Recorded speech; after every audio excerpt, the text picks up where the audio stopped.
Bismillahirrahmanirrahim. Assalamualaikum warahmatullahi wabarakatuh. Selamat sore untuk kita semuanya. Alhamdulillahirrabbilalamin. Assalatu wassalamu ala asyrafil anbiya'il mursalin Sayyidina wa maulana Muhammadin wa ala alihi wa sahbihi ajma'in. Bismillah sadri wa yassir li amri wa hlul min lisani yafqahu qawli. Kenapa? Yang sama-sama kita muliakan Al-Ustaz Karsiyadi yang menjadi narasumber kita pada kegiatan dialog Ramadan yang dengan tema bisnis menurut perspektif Islam. Ini merupakan kegiatan Persatuan Wartawan Indonesia Kabupaten Meruraya yang kerjasama dengan Bakalteng Cabang Purut Jauh. Alhamdulillahirrabbilalamin. Bersyukur tidak lupa kita aturkan, kita panjatkan kepada Allah Subhanahu Wa Taala karena berkah limpahan rahmat, hidayah, taufik dan inayahnya sehingga kita bisa berkumpul bersilaturahmi untuk menghadiri kegiatan dialog Ramadan ini dengan keadaan sehat walafiat.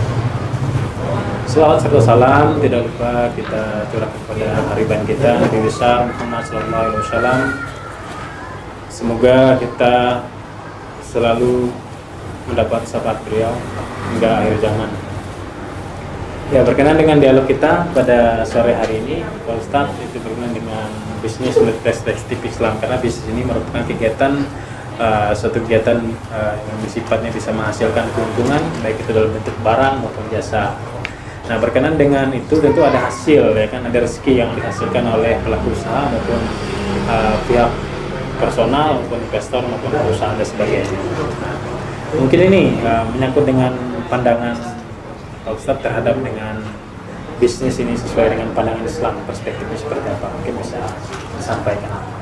Ya, iya. Terima kasih. Assalamualaikum warahmatullahi wabarakatuh. Alhamdulillahirabbil alamin wassalatu wassalamu ala asyrafil anbiya'i wal mursalin Sayyidina wa maulana Muhammadin wa ala alihi wa sahbihi ajma'in, amma ba'du. Yang saya hormati Bapak Reno selaku Ketua Persatuan Wartawan Kabupaten Meruraya. Terima kasih, pertanyaannya bagus sekali. Kalau kita berbicara bisnis menurut perspektif Islam, Islam memandang bisnis itu penting sekali karena sebagaimana yang dicontohkan oleh Rasulullah bahwa awal karir Rasulullah itu memulai karirnya sebagai pedagang. Berarti tanpa ekonomi Islam tidak akan maju. Tanpa ekonomi dakwah tidak akan maju. Nah, oleh karena itu ekonomi memegang peranan penting dalam kehidupan. Nah, sebagaimana dikatakan di dalam Al-Qur'an, innallaha yughayyiru ma biqaumin hatta yughayyiru ma bi anfusihim, bahwa Allah tidak akan merubah nasib suatu kaum kalau kaum itu sendiri tidak mengubah nasibnya. Nah, jadi masalah kehidupan kita selaku manusia, Tuhan tidak mengubah akan nasib kita kalau kita tidak mengubah. Contoh, anak yang baru lahir memiliki keterbatasan. Kalau dia tidak berusaha untuk belajar, maka tidak mungkin dia bisa pandai menulis, pandai membaca, dan bisa pintar. Nah, begitu juga dengan kehidupan seorang manusia. Tanpa dia memiliki ikhtiar atau usaha, maka tidak mungkin peradabannya akan maju. Nah, oleh karena itu Al-Quran sangat menghargai orang yang melakukan bisnis ini, terutama di dalam surah At-Taubah ayat 105 dikatakan, wa qul a'malu fasayarallahu amalakum wa rasuluhu wal mu'minun. At-Taubah ayat 105. Dan katakanlah, bekerjalah kamu, maka Allah dan Rasulnya dan orang-orang mukmin akan melihat hasil pekerjaan kamu itu. Nah, dan kamu akan dikembalikan kepada Allah yang mengetahui akan yang gaib dan yang nyata, lalu diberikannya kepada kamu apa yang telah kamu kerjakan. Nah, jadi apa yang kita nikmati dalam kehidupan ini sebenarnya adalah hasil usaha kita.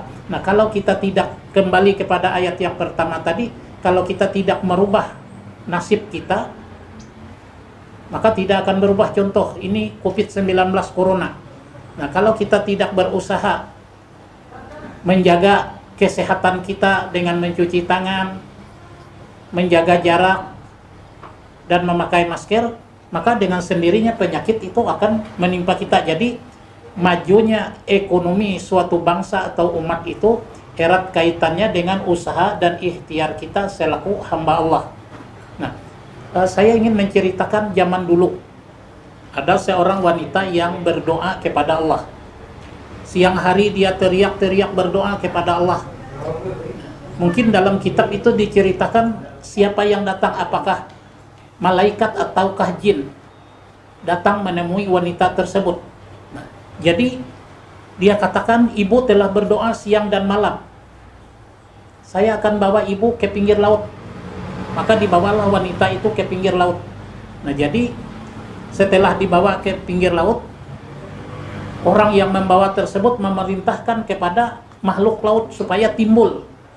Akhirnya timbullah barang-barang dari isi laut itu, merupakan kerang dengan mutiaranya. Kata orang tua yang membawa itu ibu ambil, silahkan ambil.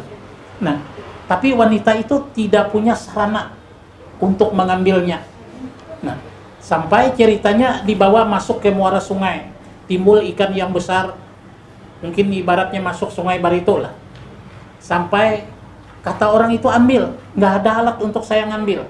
Nah, jadi sampai dibawa masuk ke dalam sungai, istilahnya orang Bakumpai sini, sampai ke hulu, sampai ikan yang kecil-kecil itu timbul.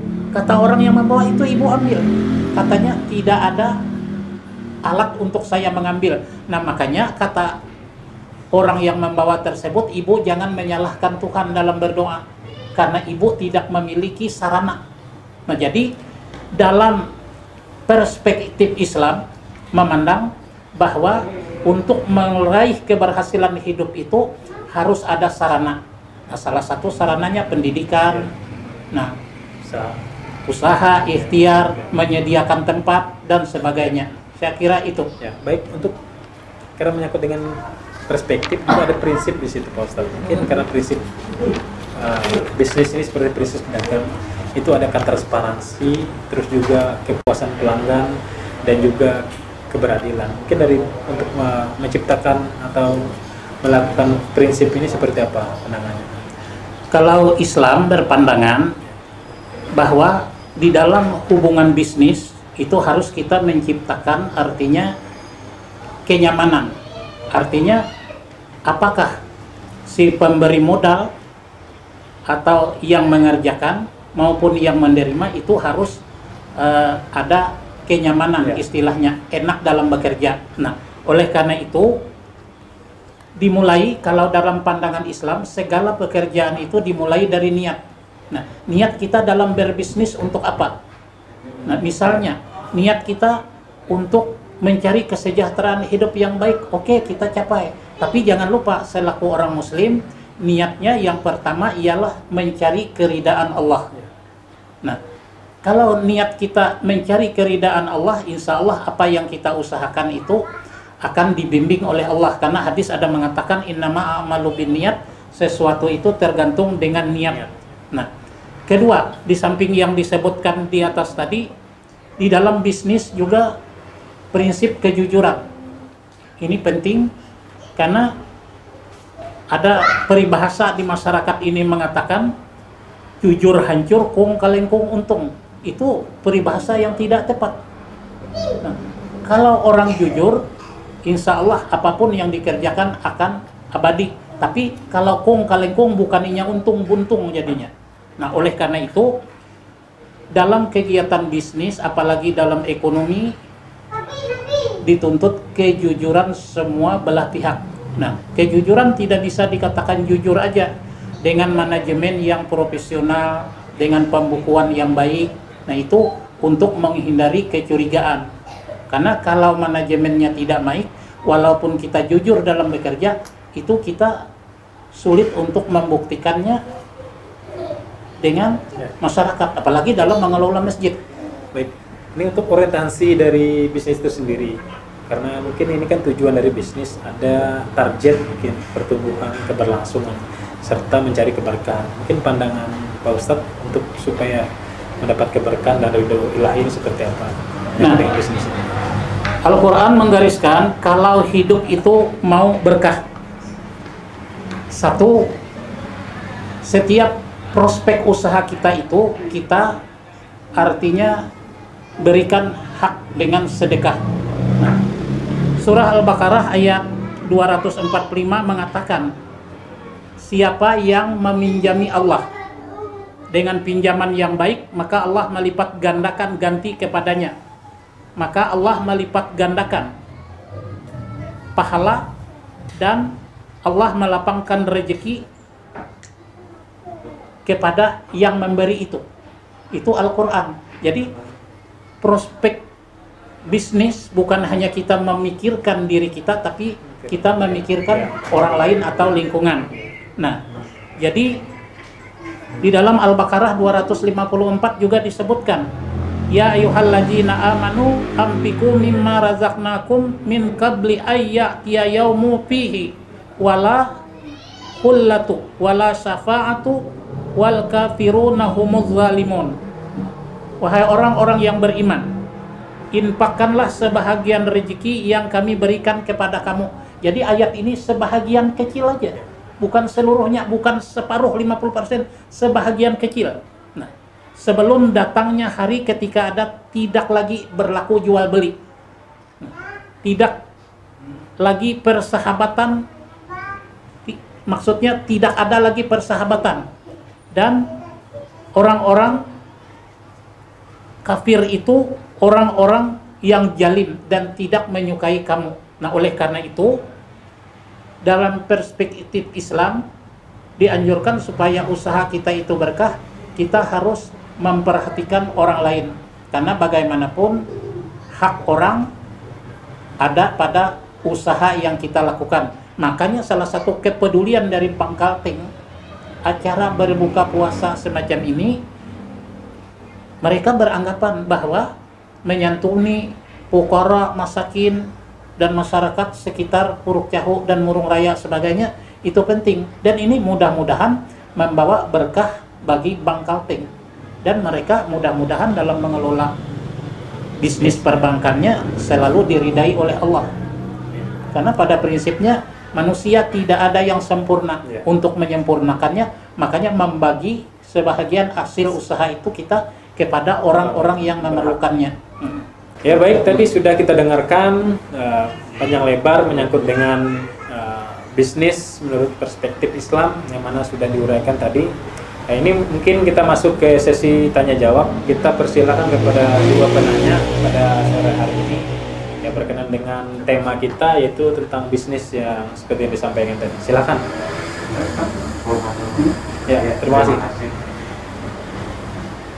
Terima kasih atas kesempatannya. Setelah mendengar tadi apa yang disampaikan oleh Ustaz Darsi Hadi maupun arahan dari Ketua PWI, mungkin saya lebih mengecilkan lah pertanyaannya, tidak terlalu jauh lebar, ada kaitannya dengan pinjam meminjam atau bunga. Di sini saya ingin menanyakan terkait contoh umpama Bangkalteng, ada bunga, apakah itu sesuai lah dengan perspektif Islam, kemudian ketentuannya itu sendiri bunga kan beda-beda. Nah, apakah dilakukan oleh perorangan pun itu dibolehkan juga? Mungkin itu sedikit pertanyaan dari saya. Terima kasih. Assalamualaikum warahmatullahi wabarakatuh. Ya, silakan untuk penanya selanjutnya. Nama? Assalamualaikum warahmatullahi wabarakatuh. Nama M. Fauzi. Terima kasih atas kesempatan yang diberikan. Salah satu yang mungkin perlu saya pertanyakan adalah strategi perdagangan atau jual beli atau transaksi jual beli yang menurut syariat Islam, sehingga antara pembeli dan penjual saling bisa diuntungkan, artinya tidak saling dirugikan. Jadi strateginya bagaimana menurut perspektif Islam. Mungkin itu saja yang bisa saya sampaikan. Wabillahi taufiq wal hidayah. Assalamualaikum warahmatullahi wabarakatuh. Baik, tadi ada dua penanya, Pak Ustadz, berkenaan dengan bunga, ya kan, pandangan Islam terkait dengan suku bunga yang diambil oleh perbankan seperti itu, dan atau juga misal dilakukan oleh perorangan. Nah, seperti apa pandangan Islam? Demikian, mungkin kira-kira begitu tadi. Bisa dijawab dulu untuk pertanyaan pertama. Iya, terima kasih, pertanyaannya bagus. Sebenarnya yang menjawab ini sebenarnya orang ahli ekonomi syariah. Nah, tetapi bagaimanapun saya ada mengikuti keputusan Majelis Ulama tahun 80 tentang masalah bank. Di sini pertama yang dijelaskan tentang bank konvensional. Di situ ada beragam pendapat para ulama. Ada yang mengatakan dilihat dari posisi niat. Kalau misalnya kita mengambil kredit di bank, nah dengan niat memang betul-betul untuk kita berusaha, maka itu dibolehkan. Tapi kalau untuk mengambil niat itu memang untuk artinya perbuatan ya semacam hura-hura lah, nah itu tidak dibolehkan.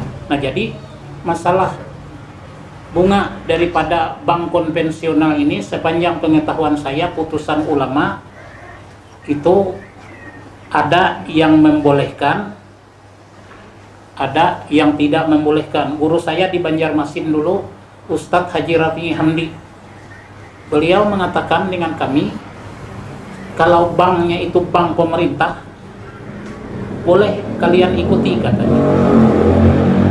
Kalau bank swasta, itu pendapat beliau ya dalam tanda kutip, jangan dululah. Nah jadi sebenarnya yang menjawab permasalahan ini adalah orang ahli perbankan syariah, karena pro dan kontra. Nah kalau kembali kepada masalah pribadi, sesuatu, karena ada kaidah mengatakan innama haramallahu riba, sungguhnya Tuhan itu mengharamkan riba. Nah jadi praktek perbuatan riba itu macam bagaimana? Nah jadi sampai sekarang juga ahli tafsir berbeda-beda melihat. Nah riba itu kelebihan pokok dari barang yang dipinjam.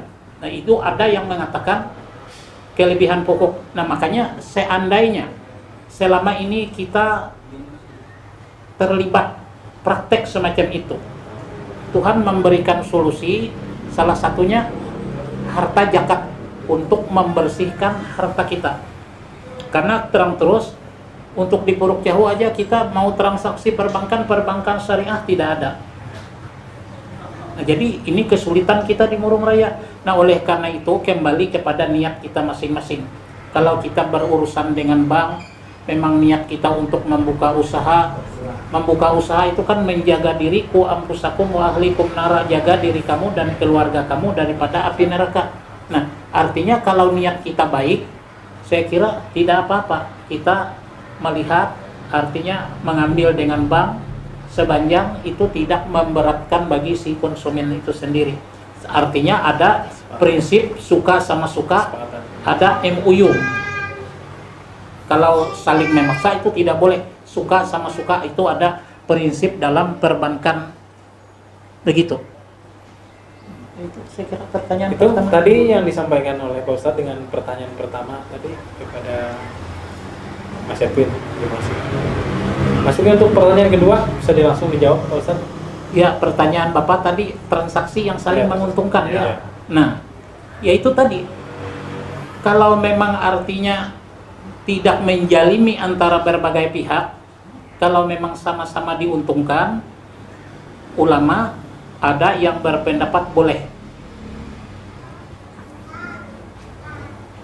Kalau yang tidak menguntungkan itu sifatnya mungkin dalam bunga yang terlalu mencekik berlebih-lebihan. Nah, peraturannya juga tidak jelas. Nah, ini yang membahayakan dari perekonomian atau kesejahteraan hidup umat manusia. Kalau saling menguntungkan, saling ridha, saya kira tidak ada masalah menurut pendapat sebahagian ulama di Indonesia ini. Karena kalau kita merujuk kepada teks baku Al-Quran maupun hadis, memang sepanjang pengetahuan saya Pak, tidak ditemukan dalil yang menjelaskan tentang masalah itu. Cuma pendapat ulama bagaimana memahami konteks Al-Quran dan hadis sehingga dipandang dari segi mudarat dan manfaatnya. Kalau transaksinya itu saling menguntungkan, saya kira tidak masalah. Demikian Pak. Baik, itu yang sudah disampaikan. Karena ini sudah dua sesi untuk kegiatan dialog pada sore hari ini. Saya ucapkan terima kasih. Ya baik, tadi sudah jelas dan ini sudah mungkin memasuki buka puasa, mendekat buka puasa.